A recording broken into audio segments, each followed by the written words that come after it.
Guys, welcome back to another video of Tony's Phone Collection. Today we're doing a quick unboxing on this one.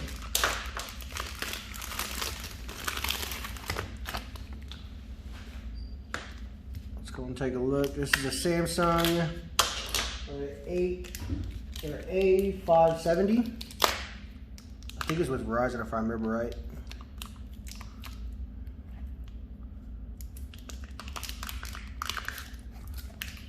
There it is. A570. Battery's a little bulged out. It's got a little crack right here, and it's in pretty rough shape. Looks like the inner glue on the LCD is coming loose, and it's dead. But it was supposed to work, so we'll have to charge it up. See, I'm pretty sure the battery's bad as bulged out as it is. Yeah, you can see how bulged it is. That's probably the easiest way to test the battery is just set it down and see if it spins. Usually, it means the battery's pretty much gone. But hope you guys enjoyed this little video, and stay tuned for the next one.